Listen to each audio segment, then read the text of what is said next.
ఒక ఆర్కిటెక్చర్ ఇస్తాం. ఇది తీసుకుంటే చాలా వరకు మీకు ముందుకు పోయే పరిస్థితి వస్తుంది. రియల్ టైంలో గవర్నెన్స్ ఇచ్చే అవకాశం వస్తుంది, ఎక్కడ ల్యాప్సెస్ లేకుండా.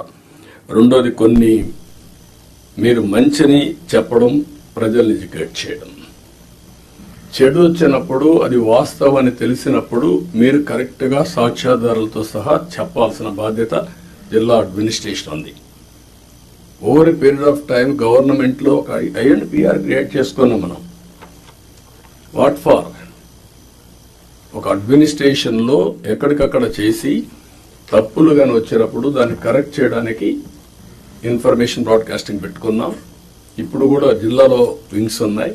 మీరు కూడా ఇది గుర్తుపెట్టుకోవాల్సిన అవసరం ఉంది. మొన్న నేను చూశాను బట్టిప్రోల్లో పోలీసులు అక్కడ చిన్న 2 గ్రూపులకు గొడవ జరిగితే వాళ్ళు అక్కడి తోచుకుంటే దానిపైన ఇమీడియట్ గా తెలుగుదేశం వాళ్ళు కొట్టారు, ఎస్ఐ చొక్కా పట్టుకున్నారు, కాలర్ పట్టుకున్నారు అనేసే పరిస్థితికి వచ్చారు.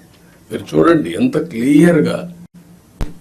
అంటే ఇంకా దీనికి ఏం చెప్పాలన్న వీళ్ళకి అర్థం కాదు.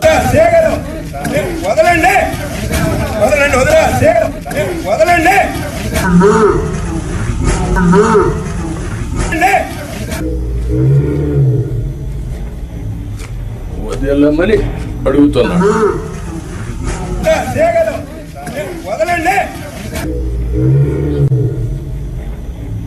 ఓకే, దెన్ అది చొక్కా పట్టుకున్నట్టు చిత్రీకరించడం.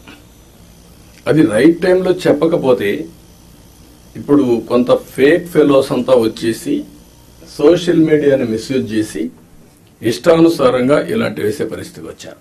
మొన్న మీరు చూశారు. ఈ గవర్నమెంట్ చాలా క్లియర్ గా ఉన్నాం, పొలిటికల్ విక్టిమైజేషన్ చెయ్యం.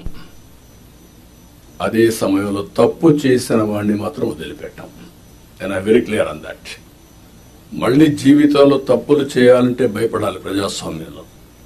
ఈరోజు చేసి తప్పించుకుంటాడు అంటే అది ప్రభుత్వ అసమర్థత. మనం తప్పులు చేస్తే మనకు కూడా అది జరుగుతుంది. That is the message I want to give it very clearly. మీకు కూడా క్లారిటీ ఇస్తున్నాను. ఏ తప్పు చేసినా వదిలిపెట్టం, కానీ పొలిటికల్ విక్టిమైజేషన్ మాత్రం ఉండదు.